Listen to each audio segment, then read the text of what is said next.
He's one of the leading experts in everything related to carbon pricing, and we look very much forward to hearing from him on carbon pricing and carbon removals, and in particular the challenge of the net negative. Professor Edenhofer, the floor is yours.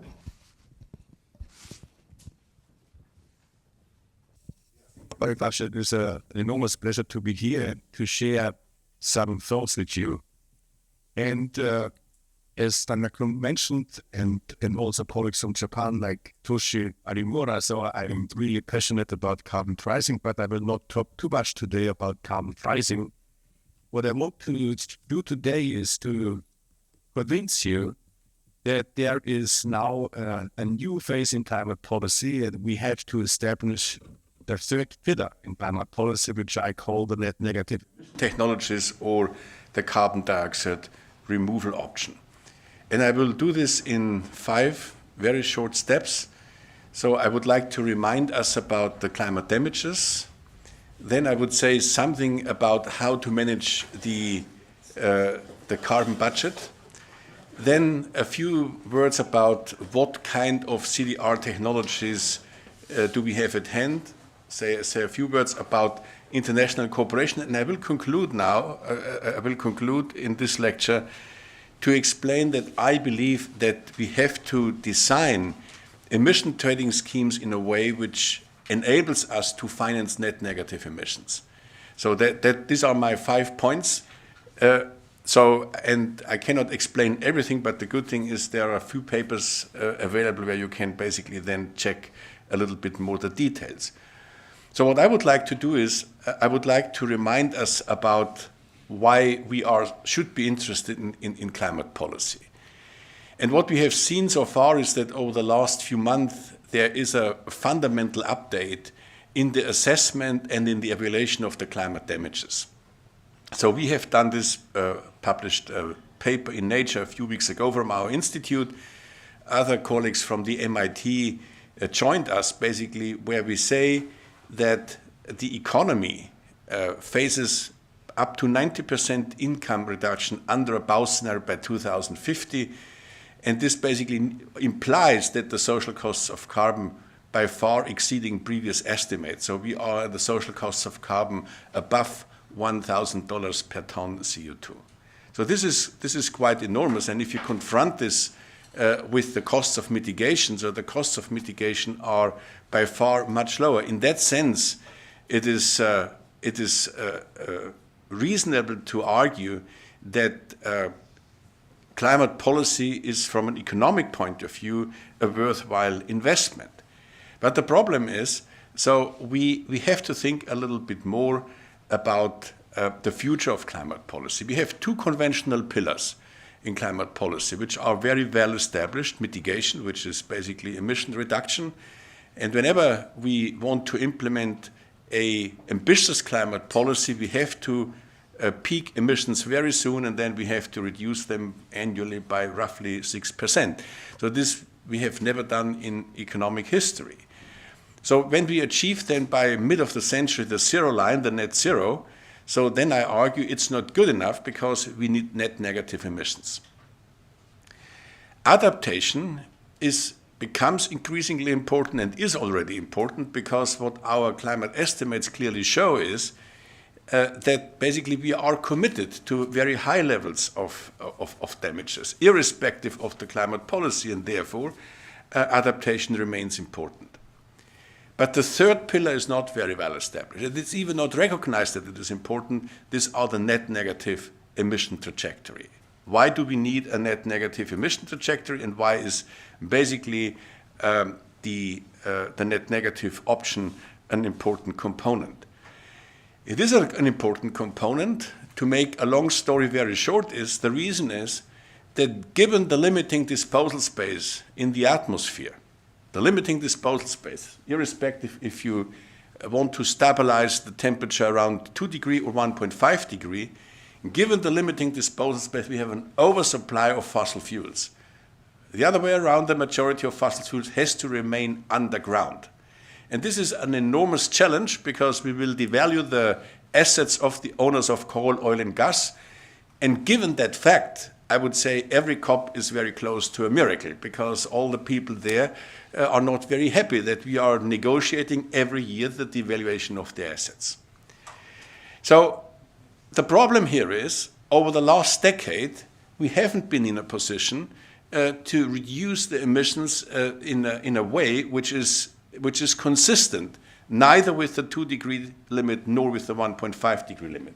And here I would like to draw your attention to the right-hand side. Here you see two temperature pathways.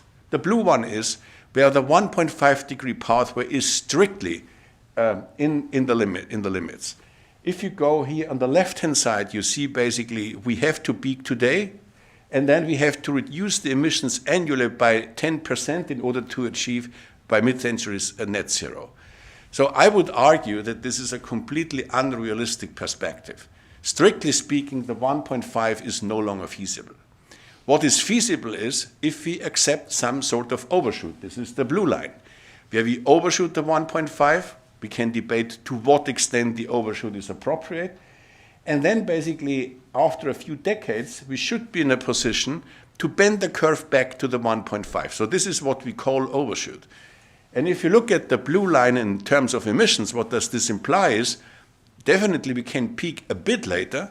Still, we have to reduce emissions annually by 6 to 7%. We have to achieve net zero by 2050. But then, after 2050, we need net negative. The net negative emissions allows us to manage the overshoot. And this is the reason why I believe we need this third pillar desperately, because otherwise we would not be in a position to do, in a reasonable way, climate policy which is consistent with the Paris goals. So this is the overshoot.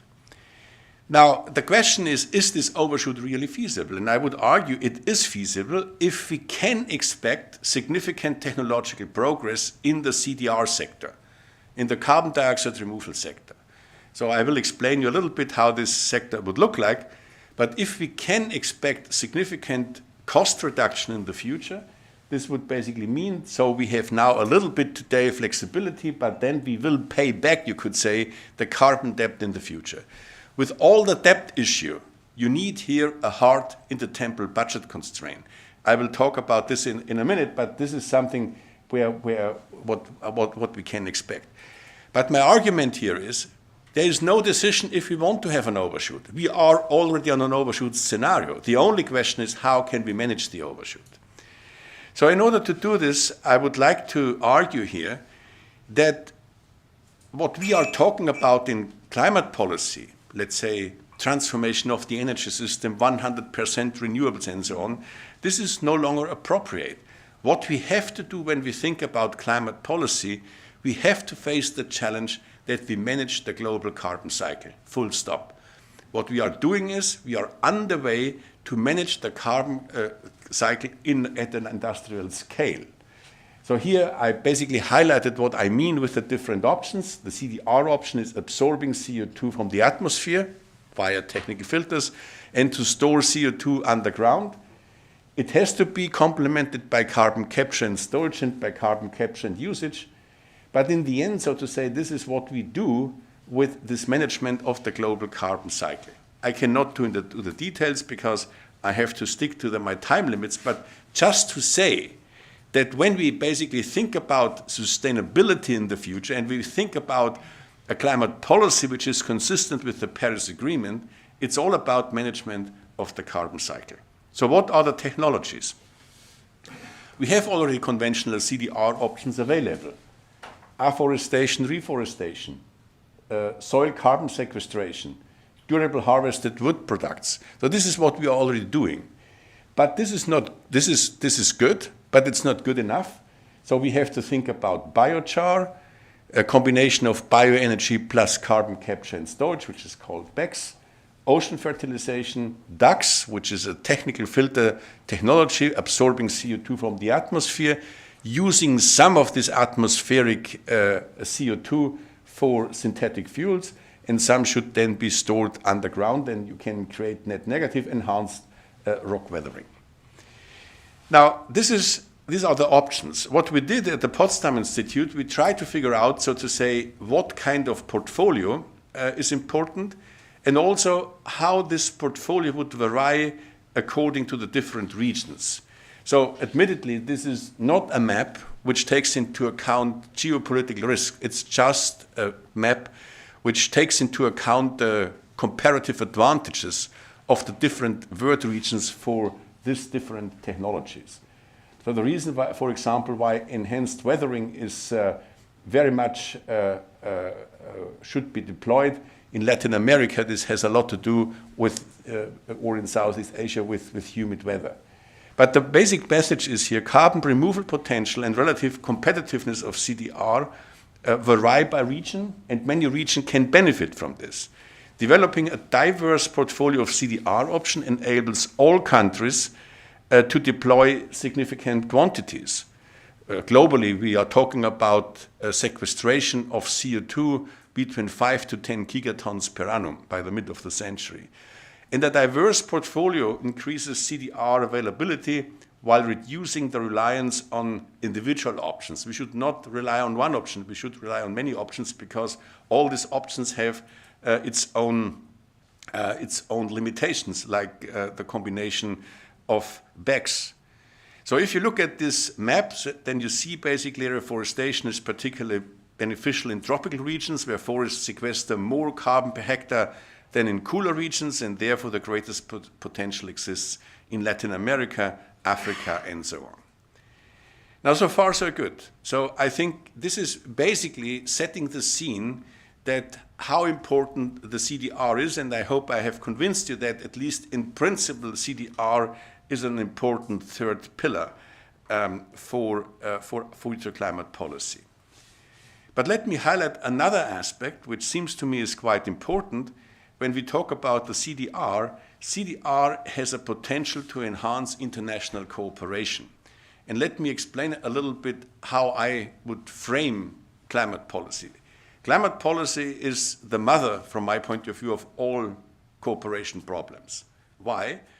Because avoiding climate damages is a global public good. And if you have a global public good, it is always beneficial for some countries to behave as a free rider, even if it is beneficial or Pareto optimal for all the countries. So this is the traditional global public good problem. So CDR does not solve that problem, but it solves another part of the problem, and this is the carbon leakage problem. So the global public good problem in climate policy consists of, first, what I described. So avoiding damages is a public good. But the second thing is when a country reduces unilaterally emissions, so then basically it creates a carbon leakage, because if you reduce emissions, so you basically allow other countries to increase their emissions. So this is what we call carbon leakage. CDR, by and large, avoids carbon leakage. And it allows for the exporters of oil and gas a different business model. Because if you are an exporter of oil and gas, and you look at what I have shown you in the beginning, the only option you have to accept is the devaluation of the asset. But if you can provide CDR, carbon dioxide removal, or hydrogen, you have an alternative option here. And then you can basically export the CDR options. And what we did in a quite theoretical analysis showing that basically, in particular, the exporters of oil and gas have a strong incentive to subsidize the CDR.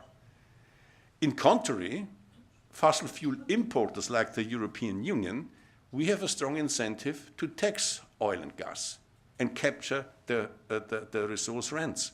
So this is something, a conflict between the countries, but on the other hand, it can enhance international cooperation. So what I am saying here is that fossil fuel importers increase the carbon price on mitigation relative to CDR. So in the European Union, we will implement next year or in 2 years an ETS2, which is called an ETS for building and transport. But in fact, it's not an ETS on building and transport. It's an ETS on oil and gas imports fundamentally. So this is what we are doing. And fossil fuel exporters increase carbon price on removal relative to the abatement because they have an incentive to promote that business. Now, I have 5 minutes left, and now I want to draw your attention to a very important topic. So far, so good. This is a typical economic analysis, very global, and when you talk about global things, nobody feels responsible, right?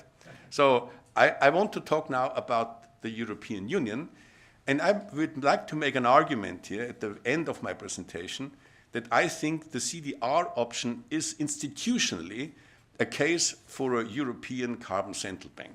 And let me explain why. So first of all, I told you that basically we will sequester, or we need CDR options in the order of magnitude globally between 5 to 10 gigatons CO2. In the European Union, a little bit less. And let's assume that we can provide this with $100 to $300 per ton CO2.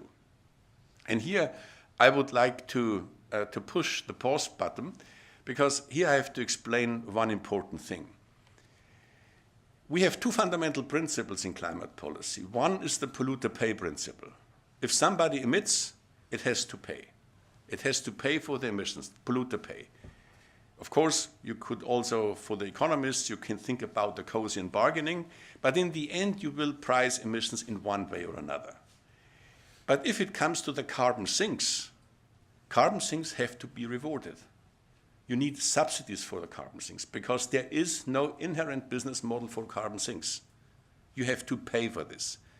You have to pay the providers of the carbon sinks in one way or another. And if you think about a subsidy between $100 to $300 per ton CO2, this would imply that this planetary waste sector, I like to call about the CDR sector about the planetary waste sector. Why? Because it is a planetary waste sector, because it would allow us to clean up the mess which we have already done in the atmosphere, because we can absorb some of the CO2. We can reduce our carbon debt we did in the past. But unfortunately, this adds up to 2% of world GDP for this planetary waste sector. My guess is it is very unlikely that the finance minister on planet Earth will pay for that. Given the shrinking fiscal space, it's very unlikely. If the likelihood increases, it's fine, but it's unlikely that they will do this. So for the European Union, we calculate a number around 1% of the GDP of the European Union, and given the current situation in Germany and my conversations with several finance ministers, so they are not willing to pay the price for the carbon sinks. So what I will do is now, I would like to explain you in a two-step why I believe we have to redesign our emission trading scheme in a way which allows us to finance the net negative emissions. Step number one. Step number one is very simple. Step number one means in 2039, we will sell the last permit on the permit market. But we will have residual emissions in some of the sectors. Not all sectors will have zero emissions. So what we have to do immediately now is to come up with a governance structure which basically makes very clear how this hard-to-abate sectors or how these residual emissions can be compensated. Because if this governance structure is unclear, the expectations are destabilized. So we see, you can see this at the very right-hand side, a sharp increase of the CO2 prices because the market becomes thin. People will bank their permits. So this is something which basically leads to a sharp increase of the CO2 price. If we would be able to include removals, CDR and BECS, so then we are in a very good position to dampen the increase of the CO2 price. However, and this is what I basically want to show you, is this would only lead us to a situation of net zero. And now the next slides become a bit complicated, but you shouldn't be too concerned because the basic message is very simple. The basic message is, how can we redesign the emissions trading scheme that it enables us to finance net negative? And the idea is the following. So we, let's say the regulator, and let's call the regulator for the sake of simplicity, let's call it the European Carbon Central Bank. The European Carbon Central Bank could go on the market and can offer a new type of permit, and let's call this the cleanup certificates. The cleanup certificate could be offered let's say, to an oil refinery. And you say, you, the oil refinery, are allowed now to emit 1 ton more today, but in contrast to the conventional permit, this cleanup certificate comes with a carbon debt. You have to remove the ton, let's say, in 20 years.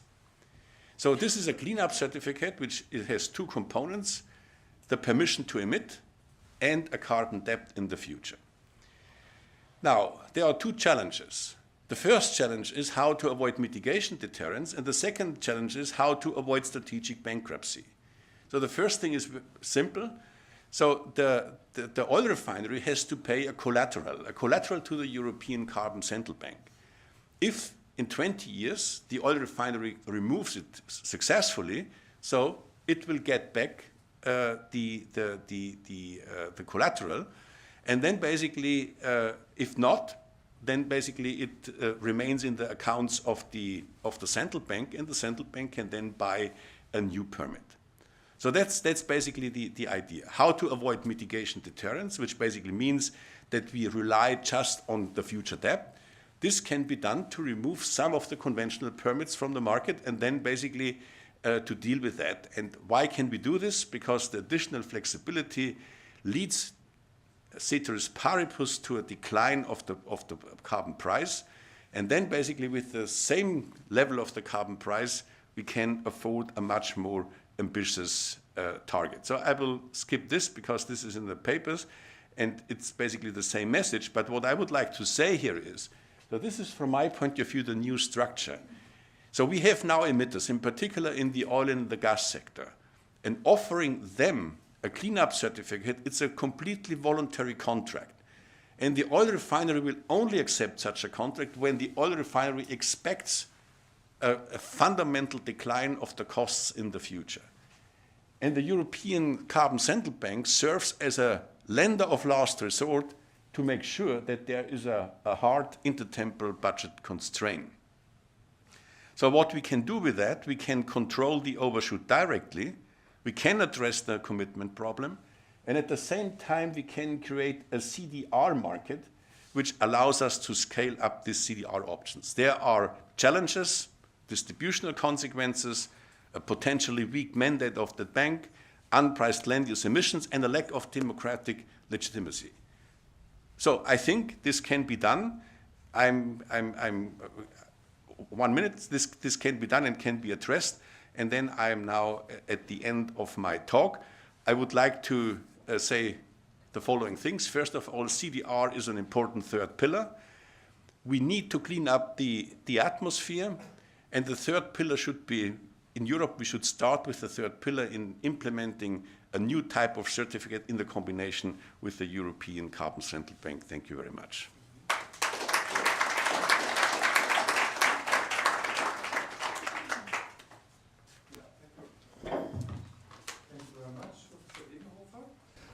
And as you mentioned the necessity of having this international political cooperation, ending up with your proposal of a new institutional arrangement to manage successfully the carbon cycle.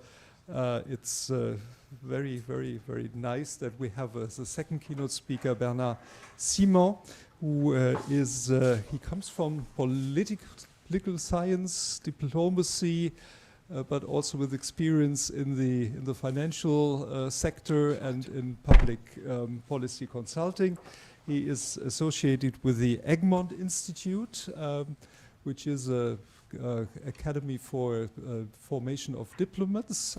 It's a think tank of the Belgian Foreign Ministry. Foreign Minister, and you're also associated with the Free University of Brussels. The Flemish sister. Okay. So we will have a discussion after the second keynote. Yeah. So Thank you. Yours. Thank you. Good morning. And I promise we did not coordinate. So it was a very useful and opportune intro into the subject. Now, good morning, ladies and gentlemen. I would like to start, of course, by thanking the organizers for the invitation. It's indeed a pleasure and an honor to be here and to be able to address you on the subject of effectively the geopolitical context of CBAM, the Carbon Border Adjustment Mechanism. Because when the border, when CBAM was introduced and designed, the world was still enjoying a period of relative geopolitical stability for the last 35 years or so, since the fall of the Berlin Wall. It was also a period of a paradigm of openness, open markets, political liberalization, economic liberalization, all under the rules-based international order. The increasing regulatory burden in the EU on the private sector created, de facto, the need for the costs associated with complying with these regulations by EU companies to be somehow equalized by non-EU competitors so that a trading level playing field is created while simultaneously advancing the cause of climate change and for the EU to be leading globally by designing such an innovative system. But of course, CBAM, like everything else, does not operate in a geopolitical vacuum. Because since then, the global geopolitical environment has changed dramatically. Whether because of the first illegal war on European soil since the Second World War, because of the change of the approach that the EU adopted to China, or because of the wars in our environment to the south, the Middle East and Africa. But it's not only that. BRICS and the Shanghai Cooperation Organization have become more active. The WTO, as we all know, is handicapped. The UN Security Council is all but unable to function effectively because one of its permanent members, the Russian Federation, breached Article 51 of its own charter. So we have a situation of global polarization, the drift of what generally is called, I don't like the term, but what generally called the global south eastwards, and the rise of alternative trading arrangements with, crucially, nascent payment systems. This has all fundamentally changed the context into which CBAM was designed and introduced. We also have the Belt and Road Initiative, which has made certain dents in the EU's comparative, competitive, and power position globally. We tried to design a system, the Global Gateway, but it remains far removed from the EU's geopolitical priorities to seriously compete in this contested space. So, ladies and gentlemen, it is clear that CBAM is not geopolitically neutral any longer. It will have an impact in this new global context. Whatever the ideals that led to its creation, this is the reality that we are dealing with now.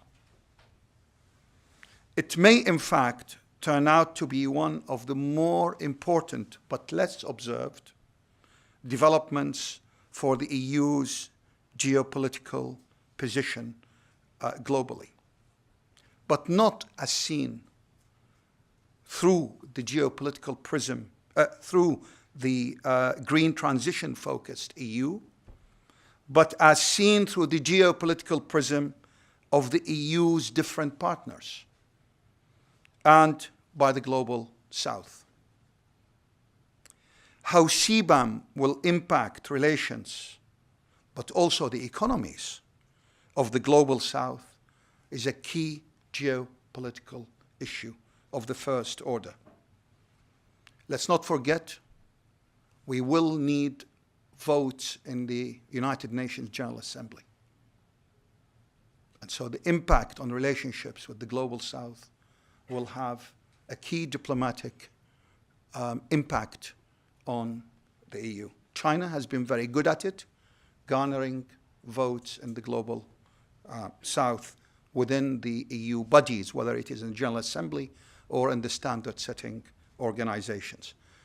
I think the subject of the standard-setting organizations is particularly important with regards to climate, and it's a subject that we need to perhaps focus on quite a bit more.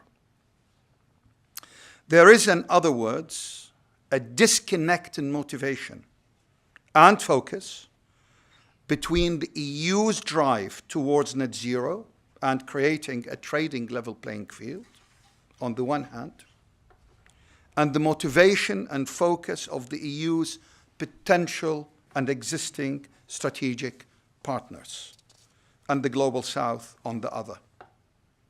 And in fact, at times also a disconnect, in my opinion, between CBAM and the geopolitical interests of the EU, if not its values. In addition, how the EU's relative competitive position vis-à-vis China will be impacted by CBAM across supply chains as well as markets, because CBAM will have impact on supply chains, will potentially impact the EU's assessment of its strategic relationship with China.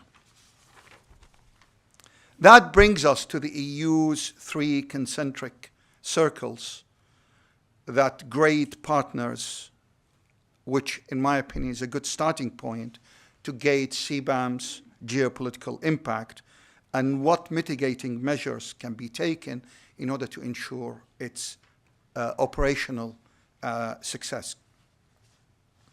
We start with the inner circle, which is also the most intimate in terms of the EU relations. It is the EU's partners that share our values and are generally like-minded, wishing to retain open market access, trading rules, all under the rule of law, such as the G7 and the G7+. The middle circle are those partners who do not wish necessarily to take sides, but who have an FTA relationship with the EU, critical raw materials partners, those partners with whom the EU has shared interests, and so on. And then there is the outer circle, is that where relationships are basically that based on the WTO agreements, and in which power competition may take place, whether it is in contestation or competition. So the geopolitical impact of far-reaching changes to the existing trading relationships, such as CBAM will introduce, will not apply equally to each circle. But in fact, there will be very different impacts for the three types of relationships that we have globally. The difference in the geopolitical impact will not simply be because of the different types and trading structures that I outlined, but also because of how each circle will interact and fit into the following four risk categories. The first risk category is supply chains. The second is economic security issues, including technology leak, through investing in dual-use and critical-use technologies that can be deployed for military purposes. The third risk is economic dependencies that create potential for coercion. And the fourth is, of course, raw materials. Two further contextual factors complicate the context into which CBAM was born. The first one, let's remember when CBAM was designed and introduced, inflationary pressure was not a concern.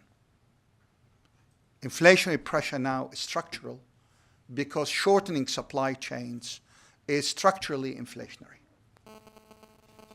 Secondly, hybrid threats. And hybrid threats will potentially be quite an issue for CBAM geopolitically because it presents another field for hybrid threats operations.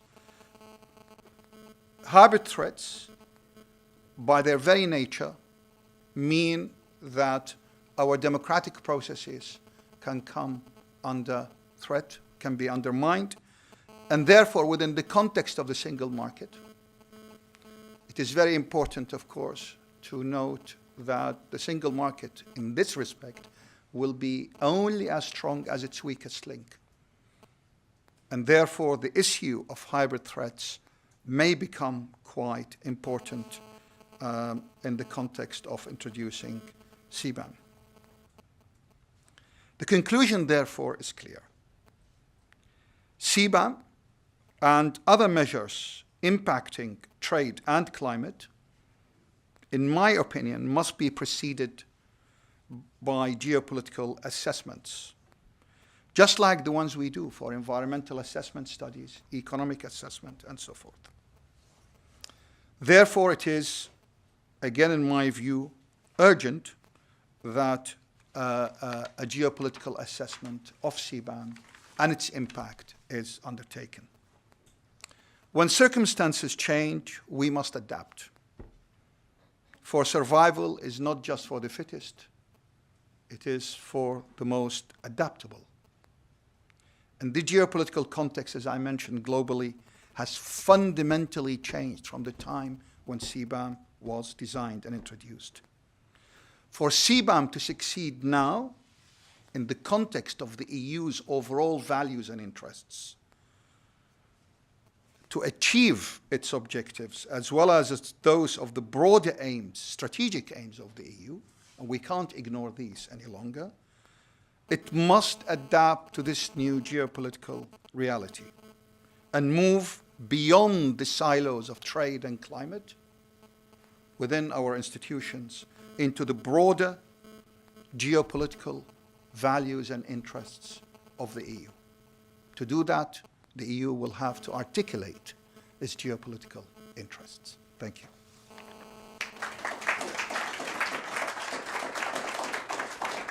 Yeah, thank you very much, Professor Simon, for... Does that work? Yeah. Thank you very much for your presentation. If I may say, you brought in the aspects of geopolitics into the discussion, and the conclusion is a bit more cautious than Professor Edenhofer's perspective on the prospects for international cooperation. Let's go directly into the discussion. If I may start here with a colleague here, and if I may ask you to identify yourself. Thank you. Hi.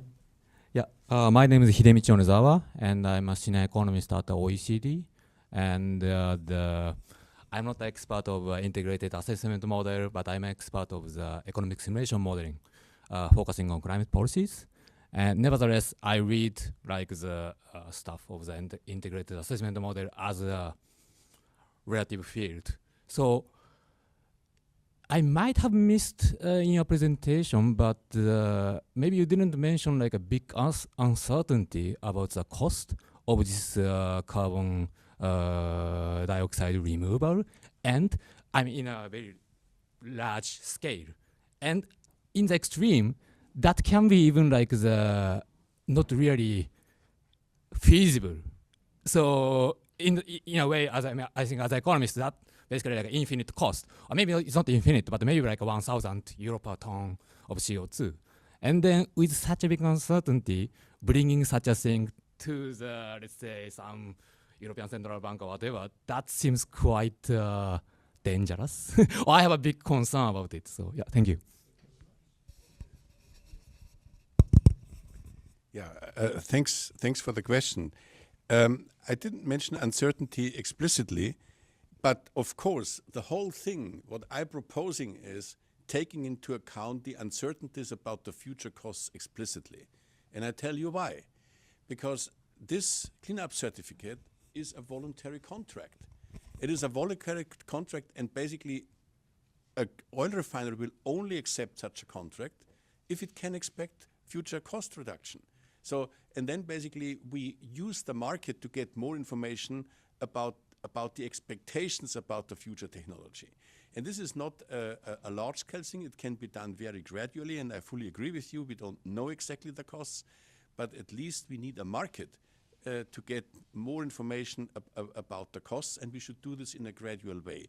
I'm not saying we can do this immediately, 5 to 10 gigatons, but what I'm saying is, if we do not build up such a third pillar, then let's forget about the Paris Agreement. This is what I'm saying, and this is a very serious thing, because without overshoot, or without CDR, managing of the overshoot is almost impossible. So in that sense, I would say it's a good starting point, and the arguments I made is not based, I have shown just one integrated assessment model outcome, but if you read this paper, so this is very much micro theory, right? Yeah. No, I will read the paper for sure. Yeah. Just like for Okay. Sorry. We have another question here. Thank you very much. Yes, Kurt Geisert, I'm one of the guides in the House of European History. I have a question for Mr. Edenhofer or for Mr. Simon. Mr. Ambassador mentioned that he was in Strasbourg yesterday. Yesterday, amongst else, Mr. Hoekstra from the Netherlands was confirmed as future climate commissioner. Are you confident that he will do a good job? Thank you. I'm sure he will. Well, if I may add one, I think I'm encouraged because we need active, in fact, politicians who served in cabinets to play that role. I don't think we can treat climate in a vacuum any longer. So, we'll meet him in the afternoon. I met him over the last few years, and what he did is basically he was very, very proactive in advocating the 90% target. Yeah, Okay. so I'm also confident. Okay. So, Estelle? Yes, my name is Estelle Cantillon from ULB. So I had a question for Professor Seaman. So on CBAM, I mean, I think first we have to realize what it does and what it doesn't do. So CBAM trade covers only a small fraction of emissions. So in some ways, it's a very small tool, first of all.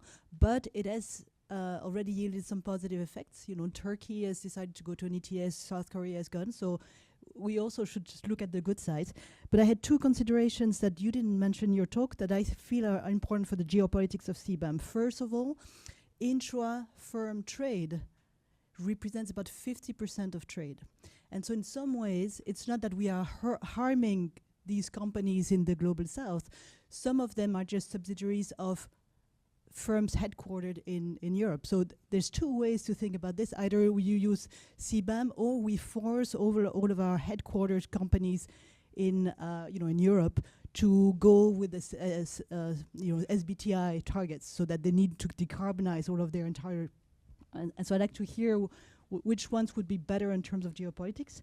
And the second thing is climate finance. We could also compensate and help our partners in these countries. And we've just agreed for 300 billion, and we know that it won't be, which should be actually put some beef behind these commitments.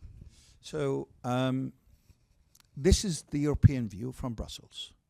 If you talk to other countries, that's not the view that they have. And our FTA agreements, for example, do not include CBAM yet.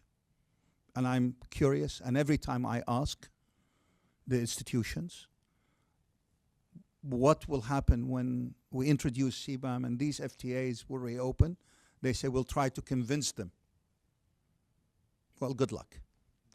That's what I would say. I think you are right. There is an element I wanted to mention, but then I did not in my short intervention, and that is the absence and the supreme importance now of strategic communications. It's also the same for Global Gateway, by the way. It's also the same for force protection when we're deploying under CSDP missions. We do not have a serious strategic communications effort. Neither preventatively, i.e. filling the information domain with our own narrative, nor defensively, because once you are on defensive, you are really playing behind the ball rather than actually proactively putting out the message. So whatever positive messages, and strategic communications is not communications. Strategic communications about narratives. And every time you have this discussion, the answer is yes, we have a spokesperson, we put something on the website, we have a press release. That is not really what we are after. So I agree to the extent that what we think of CBAM is true, but we haven't communicated that strategically or effectively. And secondly, the perception on the other side is decidedly that it is an import duty. And we haven't been able to debunk that. If you talk to India, for example, which is the best example I can come up with, the Indians are saying, you want a strategic partnership with us? Great. You want us to help you in Africa? Great. Well, we don't like CBAM. Take CBAM off the table. So my point is, this wasn't really that important before the change in global geopolitics in the past. It wasn't that important, not because India is not important, but simply because we had options. The world was focused on trade, but now that we have polarization, as I mentioned, suddenly these relationships strategically weigh heavily on our interests. So that balance between what we want to achieve and our strategic interests is now a reality. So that would be the first point. Second point on European firms. Yes, absolutely. There is room for more regulations. Is that really where we want to go, is the question. Or do we want to work with incentives? My view is that I think it's time for incentives. I don't think with the inflationary pressures that we have now, we can add more cost to the private sector, because ultimately my concern on inflation is not the technical aspect that we deal with central banks. My concern is that it would turn into a cost of living crisis. Then it's a political issue. And then it goes into polarization, populist movements, and all the rest. It becomes entrenched in the fear in the area of social polarization. And so I think this is why I'm sort of more concerned about situating CBAM in its context, as well as other measures, by the way. I think we need to look at this broader context now, particularly with the latest developments in various elections across the Western world. Yeah, I think this is an incredibly important debate. I would like to emphasize two things. To be honest, I share your view that climate policy should be embedded in a geopolitical assessment. That said, I am a big fan of the CBAM, and I tell you why. So when I participated in the COP, many delegations, I will not name the delegation, said, officially, we are absolutely against the CBAM, but unofficially, we are very happy about it, because this gives us an opportunity to push climate policy in our countries, and not just abstract climate policies. And there's an important component in communication which is not very well elaborated, which is called in the European Union the carbon market diplomacy. From my point of view, this is probably one of the most important things. I participated in a side event in Baku on CDR, where basically a young CEO from Kenya participated and said, we build up a DAX plant in Kenya, and we would like to see that the European Union is creating such a carbon or such a market for net negative, because then we could participate in this market. So, and I share your view that basically trade is such a small thing, and given that it's such a small thing, CBAM did already a lot.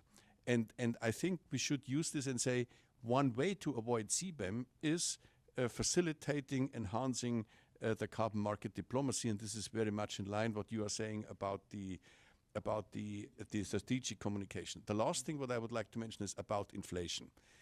I fully realize that inflation might be a problem, but it seems to me it is ill-framed if we think that climate and energy policy is the main driver of inflation. The main driver of inflation are the macroeconomic situation, and debt is an equal driver of inflation. And I think it is a little bit, so I'm a little bit brainwashed coming from Europe, from Germany and Europe. In Germany, everybody believes if we could get rid of climate policy, everything would be fine. And this is definitely not true. It's not what you are saying, but I think inflation is a much broader macroeconomic issue, not just. Yeah. I completely agree that climate is not the driver of inflation. I don't think I said that. What I said is that shortening supply chains is structurally inflationary. We have now a structurally upward inflationary pressure in the economy because that is to do with resilience.